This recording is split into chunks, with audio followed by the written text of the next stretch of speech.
দর্শক, বৈশাখী সংবাদে আপনাদের সবাইকে স্বাগত। আর এই মুহূর্তে রাজধানীর পশ্চিম রাজারবাজার এলাকা থেকে সরাসরি আপনাদের সাথে যুক্ত রয়েছি আমি তন্ময় তোমরা। দর্শক, যেমনটি জানেন যে রাজধানীর পশ্চিম রাজাবাজার এলাকার একটি বাসভবন থেকে কিন্তু এক জামায়াত নেতার মরদেহ উদ্ধার করা হয়েছে, নিহতের ঘটনা ঘটেছে এমনটা কিন্তু জানতে পেরেছেন। আর তারই ধারাবাহিকতায় আপনাদেরকে এখন দেখানোর চেষ্টা করছি রাজধানীর যে বাসাটিতে জামায়াত নেতাকে হত্যা করা হয়েছে সেই বাসভবনটি দেখানোর চেষ্টা করছি আপনাদেরকে।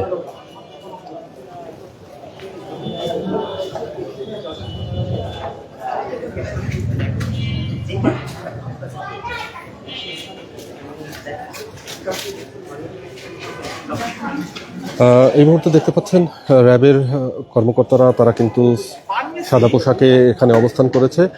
আর ঠিক বাসভবনের সামনে কিন্তু আমরা আপনাদেরকে দেখানোর চেষ্টা করছি যে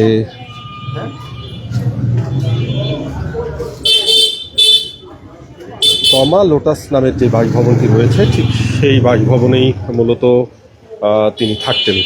আমরা সেই বাসভবনের ভিতরে প্রবেশ করছি এবং আপনারা দেখতে পাচ্ছেন যে ঠিক এই যে দারোয়ানটি রয়েছেন তিনি মূলত এই বাসার দারোয়ানের কাজে তিনি নিয়োজিত থাকেন সার্বক্ষণিকভাবে। আমরা একটু তার সাথে কথা বলে আপনাদেরকে জানাবো, তবে তার আগে আমরা একটু ভিতরে চলে যেতে চাই। এখানে দারোয়ানের সাথে পুলিশ এবং র্যাবের যারা সংশ্লিষ্ট রয়েছেন তারা এখন কথা বলছেন। আমরা একটু পরেই তার সাথে কথা বলে আপনাদেরকে বিস্তারিত জানানোর চেষ্টা করব। ঠিক এই বাসভবনের দোতলায় তিনি থাকতেন। জামায়াত নেতা নিহত আনোয়ার উল্লাহ, 65 বছর বয়সী এই আনোয়ার উল্লাহ তিনি ঢাকা মহানগরী উত্তরের শেরেবাংলা নগর দক্ষিণ থানার পশ্চিম রাজারবাগ ওয়ার্ডের সহসভাপতি ছিলেন। আমরা একটু আপনাদেরকে দেখানোর চেষ্টা করছি।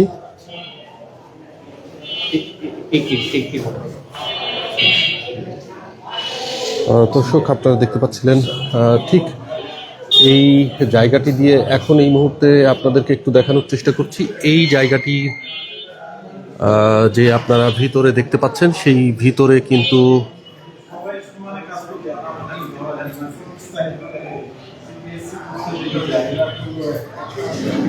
যে জানালাটি দেখতে পাচ্ছেন এই জানালার পাশেই গ্রিল কেটে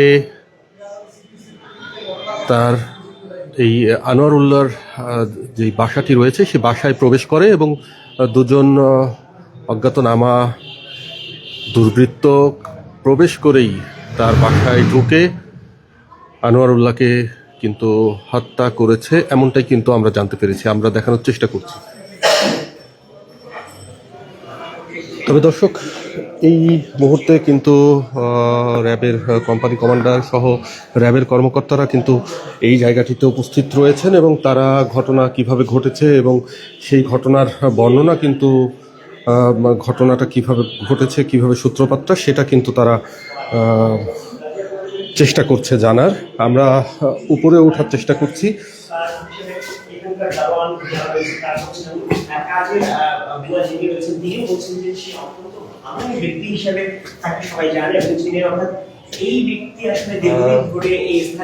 এই বাসার কিন্তু ঠিক এই জায়গাটিতে কিন্তু তিনি যেই দোতলার যেই এই ফ্ল্যাটে কিন্তু তিনি থাকতেন এবং এই বাসার বর্তমানে তালা মারা রয়েছে। নেতা আনোয়ার ইসলামকে হত্যা করেছেন যে বাসা থেকে, সেই বাসার সামনে থেকে, এখানে আসলে তাকে হত্যা করা হয় এবং যেই দিনের কথা বলা হয়েছে সেটা আসলে এই বাসার ভিতরে। আপনারা দেখতে পাচ্ছেন যে এই বাসার ভিতরেই কিন্তু তাকে হত্যা করা হয়েছে। এই মুহূর্তে তার লাশ কিন্তু নিয়ে যাওয়া হয়েছে কুমিল্লার লাকসামে। আর সেখানে কিন্তু তার দ্বিতীয় জানাজার নামাজ অনুষ্ঠিত হয়ে তাকে দাফন করা হবে তার পারিবারিক কবরস্থানে। যেমনটি জানেন যে নিহত আনোয়ার উল্লাহ তিনি ঢাকা মহানগরীর উত্তরে শেরেবাংলা নগরের দক্ষিণ থানার পশ্চিম রাজারবাজার ওয়ার্ডের সহসভাপতি ছিলেন। জামাতের তিনি সহসভাপতি ছিলেন বলে কিন্তু আমরা এমনটাই জানতে পারি। তিনি ঢাকা মহানগরীর উত্তরের যে শেরেবাংলা দক্ষিণ থানা রয়েছে সেই থানার পশ্চিম রাজারবাজার ওয়ার্ডের সহসভাপতি ছিলেন। আর এই নেতাকে হত্যাকাণ্ডের পিছনে কারা জড়িত আছে পুলিশ কিন্তু তা খতিয়ে দেখার চেষ্টা করছে। আমরা ইতিমধ্যে নিহত জামাতা মোহাম্মদ শামসুদ্দোহার বরাত দিয়ে জানতে পেরেছি যে তিনি বলেছেন মঙ্গলবার রাত 2টার দিকে দুজন মুখোশধারী গ্রিল কেটে ঢুকে আনোয়ারুল্লাহর দু হাত বেঁধে নির্যাতন করে এবং তিনি কিন্তু জানিয়েছেন যে ভোর 5টার দিকে তার শাশুড়ি তাকে কল করে এই ঘটনা জানায় এবং পরবর্তীতে তার সঙ্গে সঙ্গে বাসায় গিয়ে তাকে অচেতন অবস্থায় পায়। তার গলায় কিন্তু ওড়না পেঁচানো ছিল।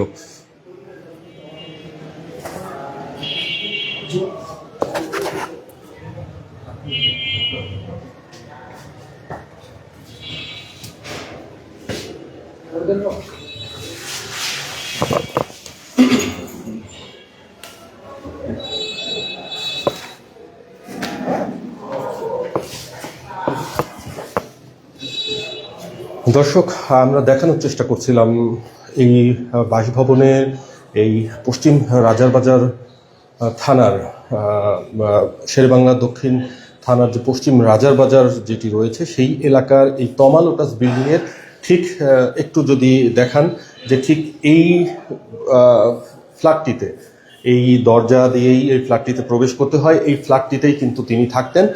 আর তাকে কিভাবে হত্যা করা হয়েছে, হত্যাকাণ্ডের সাথে সংশ্লিষ্ট কারা রয়েছে, এটা কি নিছক কোনো ডাকাতির উদ্দেশ্য ছিল নাকি হত্যাকাণ্ড হয়েছে, সে বিষয়ে কিন্তু পুলিশের তৎপরতা ব্যাপক। এখানে র্যাবের কোম্পানি কমান্ডারকে আমরা লক্ষ্য করেছি, পুলিশের কর্মকর্তাদেরকে লক্ষ্য করেছি, সিভিল পোশাকে সাদা পোশাকে কিন্তু পুলিশের র্যাবের সিআইডির ক্রাইম সিনে যারা রয়েছে তারা কিন্তু ইতিমধ্যে এখানে কিন্তু তারা এসেছে এবং জিজ্ঞাসাবাদ করছে সংশ্লিষ্ট এই বিল্ডিংয়ের সাথে যারা এই বিল্ডিংয়ে যারা বসবাস করে, বিল্ডিংয়ের দারোয়ান থেকে শুরু করে এই পাশে যিনি প্রতিবেশী আছে তার সাথেও কিন্তু আমরা কথা বলেছি। এই পাশে কিন্তু একজন সফটওয়্যার ইঞ্জিনিয়ার থাকে, একটু আগে কিন্তু তার সাথে আমরা কথা বলেছি এবং তিনি কিন্তু জানিয়েছেন যে এই নিহত আনোয়ারুল্লাহ তিনি সদালেপি ছিলেন এবং ভদ্রলোক ছিলেন, নিরহংকারী একটা মানুষ, খুব শান্তশিষ্ট একজন মানুষ ছিলেন। আর এই আনোয়ারুল্লাহ এই পাশেই থাকতেন, যার কারণে এই প্রতিবেশী সফটওয়্যার ইঞ্জিনিয়ার যার সাথে আমাদের কথা হয়েছে তিনি কিন্তু আমাদেরকে বলেছেন তিনি পেশায় হোমিওপ্যাথিক চিকিৎসক ছিলেন এবং দীর্ঘদিন যাবৎ পাশাপাশি থাকায় তাদের মধ্যে একটা সুসম্পর্ক বিদ্যমান ছিল। শুধু তিনি একজন মানে এই জায়গাটাতে থাকাকালীন সময়ে তার সাথে একটা বেশ ভালো সম্পর্ক কিন্তু হয়েছিল এই প্রতিবেশী যারা রয়েছে তাদের সকলের। আমরা আপনাদেরকে একটু বলতে চাই যে গতকাল দিবাগত রাত 2টার দিকে কিন্তু দুজন মুখোশধারী সিসিটিভি ফুটেজে সেটা কিন্তু দেখা গিয়েছে যে দুজন মুখোশধারী কিন্তু গ্রিল কেটে ঢুকেছে। আমরা আপনাদেরকে দেখানোর চেষ্টা দেখাতে চেয়েছিলাম কিন্তু এই মুহূর্তে সেটা সম্ভব না, কারণ এই যে বাসাটিতে তারা দুজন থাকতেন, আমি যতটুকু জানতে পেরেছি আনোয়ারুল্লাহ এবং তার যে স্ত্রী রয়েছেন তারা দুজনে থাকতেন। তাদের মধ্যে তাদের দুজনকেই কিন্তু অচেতন অবস্থায় পাওয়া গিয়েছে এবং তার বিশেষ করে তার আনোয়ারুল্লাহর স্ত্রীকেও গলায় ওড়না পেঁচানো অবস্থায় পেয়েছে, তার জামাতা এসে পেয়েছে এমনটা কিন্তু আমরা জানতে পেরেছি। তার জামাতা শামসুদ্দোহা তার বরাত দিয়ে কিন্তু আমরা জানতে পেরেছি। এবং এই আনোয়ারুল্লাহর কিন্তু প্রথম জানাজার নামাজ এখানে বেলা 3টের সময় এই যে পশ্চিম রাজারবাজার রয়েছে সেখানে যে মসজিদ, সেই মসজিদে প্রথম জানাজার নামাজ হয়েছে এবং তাকে তার কুমিল্লার লাকসামে দ্বিতীয় জানাজার নামাজের শেষে পারিবারিক কবরস্থানে দাফন করা হবে। আর সেই জন্যই কিন্তু আমরা ভিতরে গিয়ে আপনাদের দেখাতে সক্ষম হচ্ছি না এই মুহূর্তে। তবে আমরা যতটুকু জানতে পেরেছি যে এই ফ্ল্যাটের কিন্তু ভিতরে যেই ভিতর সাইডটা রয়েছে সেখানে যে বেলকুনি রয়েছে সেই বেলকুনি দিয়ে দুজন মুখোশধারী প্রবেশ করে এবং পরবর্তীতে প্রায় 8 লক্ষ টাকার যেই স্বর্ণ অলংকার রয়েছে তাই সেটা সহ আরও কিছু মূল্যবান জিনিস নিয়েছে এমনটা কিন্তু আমরা জানতে পেরেছি। তবে এটা কি নিছক দুর্ঘটনা, ডাকাতির উদ্দেশ্য নিয়ে এটা নাকি হত্যাকাণ্ড, সেটা কিন্তু পুলিশ খতিয়ে দেখার চেষ্টা করছে। দর্শক, আমরা দেখানোর চেষ্টা করছিলাম। তবে এই পুলিশের যিনি এসআই রোবায়েত রয়েছেন এই শেরেবাংলা নগর দক্ষিণ থানার, সেই এসআই রোবায়েত কিন্তু তার এই মৃতদেহের আনোয়ারুল্লাহর যেই সুরত হাল রিপোর্ট, মারা যাওয়ার পরে যে সুরত হাল রিপোর্ট করেছে, সেখানে কিন্তু তিনি দেখেছেন যে আনোয়ারুল্লাহর মুখের মধ্যে কাপড় গুঁজে তাকে নির্যাতন করা হয়েছে। তার হাতের কনুইতে এবং শরীরের বিভিন্ন জায়গায় কিন্তু আঘাতের চিহ্ন রয়েছে, এমনটা কিন্তু পুলিশের সুরত হাল রিপোর্টে কিন্তু এসেছে। এইটাও কিন্তু আমরা জানতে পেরেছি। দর্শক, যেমনটি জানেন যে পশ্চিম রাজারবাজার থানা ঠিক এই দক্ষিণ শেরেবাংলা থানার পশ্চিম রাজারবাজার যে ওয়ার্ডটি রয়েছে, সেই ওয়ার্ডের সহসভাপতি ছিলেন আনোয়ারুল্লাহ, জামায়াত ইসলামের সহসভাপতি ছিলেন। দর্শক, আমরা একটু নিচে চলে যেতে চাই এবং আপনাদেরকে দেখাতে চাই যে এখানে যে দারোয়ান রয়েছে, সেই দারোয়ানের সাথে কথা বলে আপনাদেরকে জানানোর চেষ্টা করব যে এই আনোয়ারুল্লাহ আসলে কেমন ছিলেন এবং সেখানকার প্রতিবেশী যারা রয়েছে, আশেপাশে যারা রয়েছে, তারাও কেমন ছিলেন। আপনারা দেখতে পাচ্ছেন এই বিল্ডিংয়ের দোতলায় তিনি থাকতেন। এই যে লিফটটি ব্যবহার করতেন, অথবা এই সিঁড়ি দিয়েই ওঠানামা করতেন বলে এমনটা আমরা জানতে পেরেছি। এখানে কিন্তু আইনশৃঙ্খলা বাহিনীর সদস্যরা তারা কিন্তু এখানে রয়েছে, বিষয়টি খতিয়ে দেখার চেষ্টা করছে। সেই সাথে এখানে কিন্তু এই জায়গাটিতে আমরা দেখতে পাচ্ছি যে এই বাড়ির সামনে কিন্তু বেশ জনসমাগমও আছে। এখানকার স্থানীয় যারা রয়েছে তারা কিন্তু এই জায়গাটিতে দাঁড়িয়ে রয়েছে। তারা এই আনোয়ারুল্লাহর বিষয়ে তারা কিন্তু বেশ শোকাহতই বলতে গেলে, কারণ তিনি সর্বদা সদালাপী ছিলেন এমনটা কিন্তু আমরা জানতে পেরেছি, এবং খুব নিরীহ ধরনের মানুষ ছিলেন এমনটা কিন্তু আমরা জানতে পেরেছি। দর্শক, আমরা আপনাদেরকে একটু জানানোর চেষ্টা করব এখানে যে কর্তব্যরত যিনি রয়েছেন দারোয়ান, তার সাথে একটু কথা বলে জানানোর চেষ্টা করব যে আসলে আনোয়ারুল্লাহ তিনি জামায়াত নেতা ছিলেন এবং তিনি আসলে কেমন মানুষ ছিলেন, যদি একটু বলতেন।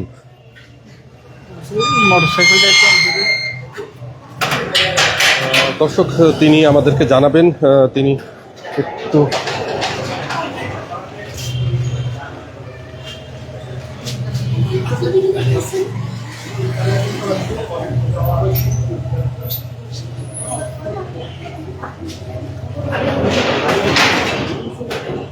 এই বাসাটিতে কিন্তু তিনি থাকতেন, নিহত আনোয়ারুল্লাহ। আমরা আপনাদেরকে ঘুরে ঘুরে দেখানোর চেষ্টা করছি। আর এই জায়গাটিতে যে আনোয়ারুল্লাহ কেমন ছিলেন, আমরা একটু এই বাসার যিনি তমা লোটাস যে ভবনটা, এই ভবনটার যেই দায়িত্বরত যেই দারোয়ান, তার সাথে কথা বলে জানার চেষ্টা করব। আপনার নাম এবং পরিচয় দিয়ে একটু যদি বলতেন যে জামায়াত নেতা নিহত আনোয়ারুল্লাহ আসলে কেমন মানুষ ছিলেন। উনি হাজারে একটা, উনার মতন ভালো মানুষ হয় না কারোর সাথে। কোনো সময়, আমি এখানে 4 বছর মতন আছি, কিন্তু কোনো সময় তুই বলে আমাকে ডাকেনি। উনি আমাদের সমস্ত শৈলক্ষতি শীতের জন্যে কয়েকদিন আগে কম্বলও দিয়েছে, যে শীতিতে পাইতেছে না, একটু কম্বল দিবানে, কম্বলও দিয়েছে। ওনার ঘটনা হয়েছে রাত 4:30 পরে ওনার জামাই এসে ডাক দেয় যে আমার শ্বশুরের অবস্থা ভালো না, তাড়াতাড়ি ওপরে আসেন। আলফাজ নাম করে ওনার ডাক দেয়। তারপর আমরা দৌড় মেরে দিই, দেখি উনি খাড়ে পাড়ে শোয় না। তারপরে পাজাকর ধরে নেসে তারপরে এখান থেকে রিক্সায় করে স্কয়ার হাসপাতালে নিয়ে যাই। স্কয়ার হাসপাতাল নিয়ে যাওয়ার পরে পরীক্ষা করে, তারপর ডাক্তার আর একটা পরীক্ষা করে বললো যে ডেট। প্রথম পরীক্ষা করে বললো না, সেটা মনে হয় ভালো হয় না। তারপর আর একটা পরীক্ষা করে ডেট, এই স্টেক জানে। ওনার পরিবারের কয়জন, ওনার ছেলেমেয়ে কয়জন? ওনার 2 মেয়ে 1 ছেলে, দুটো থাকে বাইরে, ছেলে মেয়ে থাকে বাইরে, মেয়ে থাকে 3 তলায়, ওনারা স্বামী স্ত্রী থাকে 2 তলায়। বড় মেয়ের জামাই ওরা থাকে 3 তলায়। ওনার বড় জামাই এসে ডাক দেওয়ার পরে তারপরে থেকে আমরা যে সাইডটা দিয়ে গ্রিল কেটেছে সেই সাইডটা দিয়ে কি যাওয়ার কোনো সুযোগ আছে, দেখার সুযোগ আছে? না আছে, কিন্তু ওই সাইড থেকে যাইতে হবে, কিন্তু গেলে রিক্সে আছে। তা ওনারা ঢুকছে না, ওই পাশে সিসি ক্যামেরা টানতেছে ওই সাইড থেকে, থেকে জানি, তাছাড়া কিছু বলতে দেখার কোনো সুযোগ নেই। না। তো তালা দিয়ে সবাই চলে গেছে। তো দর্শক, যেমনটা জানেন যে জামায়াত নেতা আনোয়ারুল্লাহ তাকে কিভাবে হত্যা করা হয়েছে এমন প্রসঙ্গ কিন্তু আমরা একটু জানার চেষ্টা করছিলাম।